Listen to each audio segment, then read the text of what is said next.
Being physical are physical intimacy ఒక రిలేషన్షిప్లో అంటే మ్యారీడ్ రిలేషన్షిప్లో నేను మాట్లాడేది. అండ్ ఎక్కువ వరకు లేడీస్ ఇది బాగా అంటే ఒక సిగ్గుపడడం కానీ దీని గురించి మాట్లాడడం కానీ బయట వచ్చి దానికి ఓపెన్గా acceptance is not there because they feel ఒక సొసైటల్ ప్రెషర్ అనొచ్చు ఆర్ ఫ్రెండ్స్ ఏమంటారు ఇది నేను డిస్కస్ చేస్తే. సో వాళ్ళలోనే వాళ్ళు దీని గురించి you can say that they get pressurised.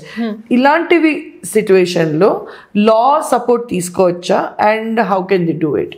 Yes, when it comes to physical intimacy, when there is lack of physical intimacy, legal standpoint lo entante when one partner is dissatisfied or deprived of sex, definitely vallu it becomes a ground for divorce.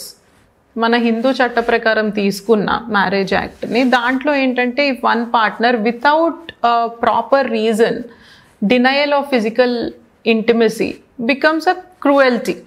Cruelty అంటే చాలా మంది ఏమనుకుంటారంటే physical గా కొట్టడము, బూతులు తిట్టడము, నన్ను తోసేస్తున్నాడు లేకపోతే బాగా తిడుతున్నాడు కొడుతున్నాడు ఇలాంటివి వైలెంట్వి. అలా కాకుండా కూడా this is also mental torture కాబట్టి ఇట్ ఫాల్స్ అండర్ దట్. అందుకని ఈ గ్రౌండ్ మీద డివర్స్ తీసుకోవచ్చు వెన్ దెర్ ఇస్. సో ఇది హిందూ మ్యారేజ్ యాక్ట్ కింద కూడా అంటే ఇస్ ఇట్? yes certainly, ఎందుకంటే physical intimacy, sex, these are also very much part of the marriage కదా.